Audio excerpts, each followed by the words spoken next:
Hello అండి. అందరికీ నమస్తే. Welcome back to SKYS. ఈరోజు వీడియోలో చాలా టేస్టీగా, క్రిస్పీగా ఉండే పెసర పకోడీ చూపించబోతున్నానండి. చాలా అంటే చాలా బాగుంటాయి.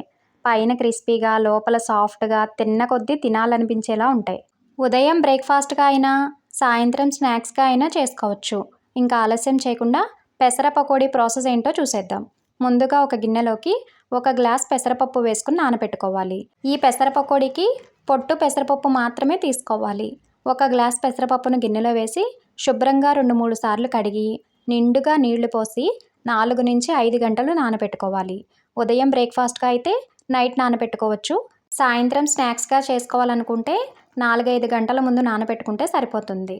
5 గంటల తర్వాత పెసరపప్పు బాగా నానిపోయి ఉంటుంది. పైన ఉన్న పొట్టు పోకుండా 2-3 సార్లు శుభ్రంగా కడిగి నీళ్ళన్నీ వాష్ చేసుకుని పక్కన పెట్టుకోవాలి. నీళ్ళు అనేవి అస్సలు లేకుండా చూసుకోవాలి. తర్వాత మిక్సీ జార్ తీసుకుని దానిలో 1 స్పూన్ ధనియాలు, 1/2 స్పూన్ జీలకర్ర, 1/2 స్పూన్ సోంపు, 2 నుంచి 3 పచ్చిమిర్చి, 2 ఇంచుల అల్లాన్ని ముక్కలుగా కట్ చేసుకుని వేసుకోవాలి. పెసరపప్పులోంచి కొద్దిగా తీసుకుని పక్కన పెట్టుకోవాలి. తర్వాత పెసరపప్పు అంతా మిక్సీ గిన్నెలో వేసుకొని తగినంత ఉప్పు వేసి మరీ మెత్తగా కాకుండా కాస్త బరకగా మిక్సీని మధ్యలో ఆపుకుంటూ కలుపుకుంటూ మిక్సీ చేసుకుని తీసుకోవాలి. ఇక్కడ చూపిస్తున్నట్లుగా కాస్త బరకగా మిక్సీ పట్టుకుని తీసుకోవాలి. ఇలా మిక్సీ పట్టుకున్న తర్వాత ఒక మిక్సింగ్ బౌల్ని తీసుకుని దానిలో పక్కన పెట్టుకున్న పెసరపప్పు వేసుకోవాలి. తర్వాత మిక్సీ చేసుకున్న పెసరపప్పు మిశ్రమాన్ని కూడా వేసుకోవాలి. దానిలోనే సన్నగా కట్ చేసిన కరివేపాకు, సన్నగా కట్ చేసిన కొత్తిమీర, అలాగే కొన్ని ఉల్లిపాయ ముక్కలు వేసుకోవాలి. ఉల్లిపాయ ముక్కలు చిన్న ముక్కలు కాకుండా కాస్త పెద్ద ముక్కలు వేసుకుంటే బాగుంటాయి. ఉల్లిపాయ ముక్కలు వేసుకున్న తర్వాత మొత్తం అంతా కలిసేలాగా బాగా కలుపుకోవాలి.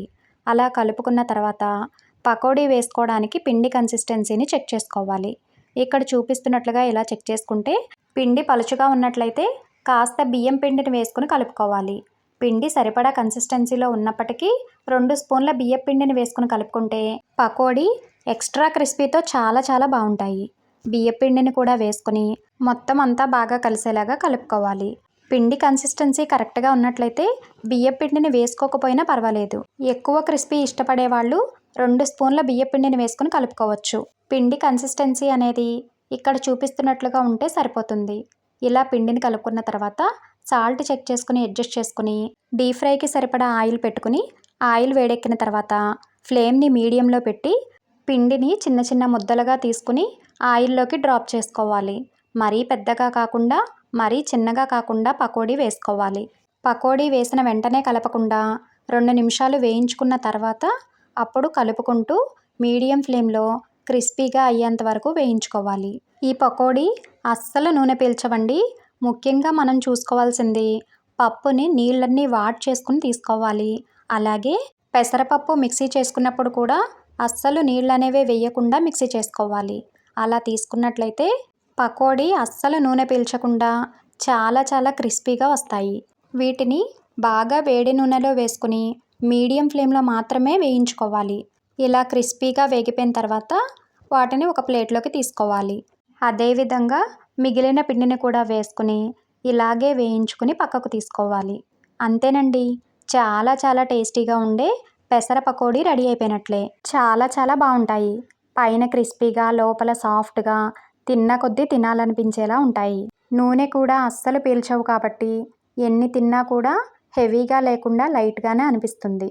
మీరు కూడా పెసర పకోడీని ఈ విధంగా ఒక్కసారి ట్రై చేసి టేస్ట్ చేసి మీకెలా వచ్చాయో కమెంట్ చేయడం మాత్రం మర్చిపోవద్దు. వీడియో నచ్చితే లైక్ చేసి మీ ఫ్యామిలీ అండ్ ఫ్రెండ్స్కి షేర్ చేయండి. అలాగే కొత్తగా ఎవరైనా మన ఛానల్ని చూస్తుంటే సబ్స్క్రైబ్ చేసుకోండి. Thank you.